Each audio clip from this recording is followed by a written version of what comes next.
मन कब करा आपका कि मुझे आईएएस बनना है? सबसे पहली प्रेरणा क्या है? जी देखिए, सबसे पहली प्रेरणा तो जब मैं छोटा सा था तो मेरे दादाजी हमेशा कहते थे कि तुझे अफ़सर बनना है।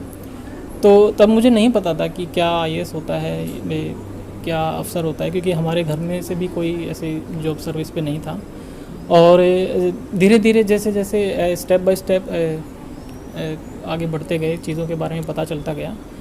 और मेन उसके बाद जो मोटिवेशन रहा वो मेरे फादर की तरफ से भी रहा।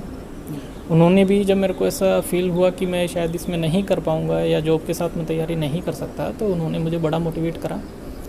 और बड़ा फैमिली का, मेरे फ्रेंड्स का, रिलेटिव्स का सपोर्ट रहा, और उन्हीं की सपोर्ट की वजह से आज मैं यहाँ तक पहुँच पाया। अच्छा, एक और बात बताइए कि किस तरीके से, मैं आपसे ये समझना चाहता हूँ कि जो उस बैकग्राउंड के लड़के हैं, जैसे कि आपने अपने गांव का जिक्र किया, आमतौर पे एक मन में ये बात रहती है कि गांव देहात से आने वाले बच्चे डिमोटिवेट हो जाते हैं अपने परिवेश को लेकर, अपने जो आसपास एनवायरनमेंट है उसको लेकर। उनके जो मोटिवेशन के लिए क्या कहना चाहेंगे? सर देखिए, मैं उनकी मोटिवेशन के लिए यही एक संदेश देना चाहूँगा आपके थ्रू कि यूपीएससी ने पिछले कुछ सालों से अपना ट्रेंड काफ़ी चेंज करा है। और अब ऐसी बात नहीं है कि सिर्फ और सिर्फ बड़े शहरों से ही बच्चे आगे आईएएस और आईपीएस बन सकते हैं या यूपीएससी क्रैक कर सकते हैं, ऐसी बात नहीं है। अभी बहुत सारे प्लेटफॉर्म और अभी इंटरनेट की रीच भी काफ़ी गांव तक पहुंच गई है, तो बच्चों के पास काफ़ी अवेलेबल अपॉर्चुनिटीज़ हैं, इंफॉर्मेशन अवेलेबल है और क्लासेस ऑनलाइन अवेलेबल हैं। तो ऐसी बात नहीं है, गांव के बच्चे भी अब इसमें आगे बढ़ चढ़ कर सकते हैं। और मुझे लगता है कि मेरे थ्रू अगर उनको कोई प्रेरणा मिले कि अगर मैं कर सकता हूँ तो वो भी कर सकते हैं। अच्छा, एक बात बताइए, 4 अटेम्प्ट आपने दिए। हाँ जी। आपको कैसा लग रहा था जब उसमें सिलेक्शन नहीं हो रहा था? कभी डिमोटिवेशन आया? किस तरीके का वो पहले अटेम्प्ट से लेकर 4 अटेम्प्ट का सफ़र हम समझना चाहेंगे। जी देखिए, फर्स्ट जो 2 अटेम्प्ट्स थे उसमें मेरा प्रीलिम्स नहीं क्लियर हुआ था, तो I feel very demotivated. Actually I was also working at the same time, so time की कमी रही, शायद मैं टाइम मैनेजमेंट नहीं कर पाया और उसकी वजह से मैं नहीं प्रीलिम्स मेरा क्लियर हुआ। तो उसके बाद मेरे को काफ़ी ऐसा डिमोटिवेटिंग फील हुआ। आई फील कि मैं शायद नहीं कर पाऊँगा जॉब के साथ, तो और मैं जॉब भी नहीं छोड़ सकता था। उसके साथ साथ फिर मेरे फादर ने मेरे को मोटिवेट करा कि नहीं नहीं, हम कर सकते हैं, अगर जज्बा है मन में और डिटर्मिनेशन है तो हम कर सकते हैं। और उसके बाद फिर मैंने दोबारा तैयारी करी, दोबारा इसके लिए मेहनत करी। तो last year I got 260 rank in UPSC और I got IRS customs and excise and this year it's before you.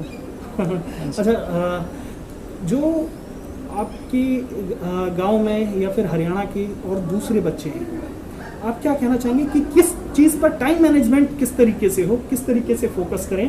कि कई बार ऐसा होता है हम सब कुछ पढ़ना चाहते हैं लेकिन हम भटक जाते हैं कहीं ना कहीं, तो क्या टाइम मैनेजमेंट किस तरीके से करें?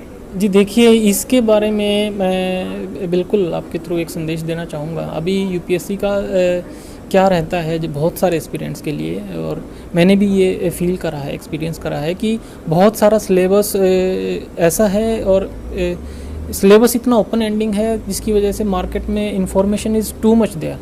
तो बहुत सारे बच्चे मगअप करते रहते हैं, इधर से इंफॉर्मेशन मिली, उधर से इंफॉर्मेशन मिली, हर तरफ से इंफॉर्मेशन इकट्ठा करने की कोशिश करते हैं और कहीं ना कहीं वही उनके लिए एक सेटबैक रहता है। वो शायद इधर बहुत सारी इंफॉर्मेशन में उलझ जाते हैं।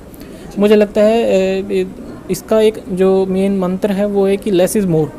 तो टू द पॉइंट आप रहिए, अपने सिलेबस के लिए आपने अपने नोट्स बनाते रहिए, करंट अफेयर्स से आप साथ में जुड़े रहिए और जो आपके बेसिक कंसेप्ट्स हैं उनको आप क्लियर करें, क्लैरिटी के साथ पढ़ें। तो क्लैरिटी रहेगी तो फिर you will be able to crack it. अच्छा, आपने एक आखिरी सवाल पूछना चाहूँगा कि इंजीनियरिंग भी की है। हाँ जी, है ना? इंजीनियरिंग बैकग्राउंड से भी हम देखते हैं हर साल कि बहुत सारे लड़के आते हैं। क्या इंजीनियरिंग बैकग्राउंड का फ़ायदा मिलता है और जो आर्ट्स के बैकग्राउंड के या जो बाकी बैकग्राउंड के बच्चे हैं उनके लिए थोड़ा मुकाबला मुश्किल हो गया, या हिंदी मीडियम वालों के लिए, खासतौर पर जो हिंदी बेल्ट के लोग हैं, हिंदी मीडियम के लोग हैं, उनके लिए समझना चाहूँगा मैं कि क्या अपॉर्चुनिटीज़ हैं? जी देखिए, हिंदी मीडियम और आर्ट्स के बैकग्राउंड के बच्चों के लिए मैं तो नहीं ज़्यादा बोल सकता, मैं इंजीनियरिंग बैकग्राउंड के बच्चों के लिए ही बोलूँगा। मुझे लगता है इंजीनियरिंग बैकग्राउंड के बच्चों के लिए जो एक मेन सेटबैक रहता है जब वो तैयारी स्टार्ट करते हैं तो they feel difficulty in choosing their optional subject. Because बहुत सारे ऑप्शनल सब्जेक्ट्स अवेलेबल नहीं होते हैं। जैसे मेरा कंप्यूटर साइंस से मैंने करा था, वो सब्जेक्ट अवेलेबल नहीं था, so I had to choose some other optional subject. और इसके अलावा बहुत सारे जो इंजीनियरिंग स्टूडेंट्स होते हैं वो दूसरे ऑप्शनल सब्जेक्ट को चूज़ करते हैं, फिर उसके साथ तैयारी करते हैं, तो ये एक मेन सेटबैक रहता है। तो यहाँ पे इम्पोर्टेंट है कि आप अपना ऑप्शनल सब्जेक्ट वाइजली चूज़ करें, ताकि आपको आगे इसमें प्रॉब्लम ना हो और आपको उसको चेंज ना करना पड़े, तो आपका काफ़ी टाइम बच जाएगा।